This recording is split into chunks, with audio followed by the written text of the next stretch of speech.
Hi friends, నమస్తే. Welcome back to Sudha Vahini vlogs. నేను మీ సుధా. ఈరోజు వీడియో మీ అందరికీ నచ్చే ఆలూ బోండా. అందరూ ఇష్టంగా తింటారు. ప్రాసెస్ ఎలా చేయాలో చూసేద్దామా?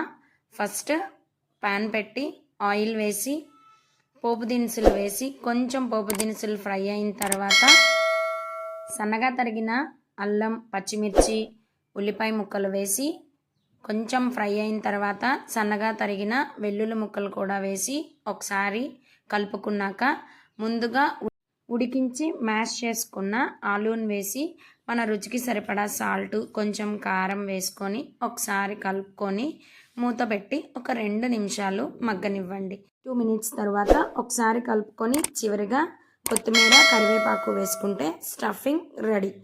ఇప్పుడు మరో గిన్నెలో 1 కప్ శనగపిండి, 2 స్పూన్స్ బియ్యపిండి, కొంచెం సాల్ట్, కొంచెం పావుబాజీ మసాలా లేకపోతే గరం మసాలా అయినా యూజ్ చేసుకోవచ్చు, కొంచెం కారం వేసుకొని చిటికెడు సోడా ఉప్పు వేసి కొన్ని వాటర్ పోసుకొని వీడియోలో చూపిస్తున్న విధంగా బ్యాటర్ని ప్రిపేర్ చేసుకోవాలి.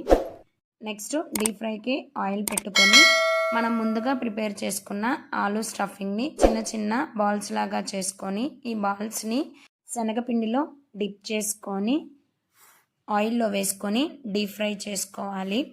లైట్ బ్రౌన్ కలర్ వచ్చిందాక ఆయిల్లో డీప్ ఫ్రై చేసుకోవాలి. అంతే, పిల్లలకి పెద్దలకి ఎంతో ఇష్టమైన ఆలూ బోండా రెడీ. ఈ వీడియో కనుక మీకు నచ్చినట్లయితే లైక్ చేయండి, షేర్ చేయండి, సబ్స్క్రైబ్ చేసుకోండి.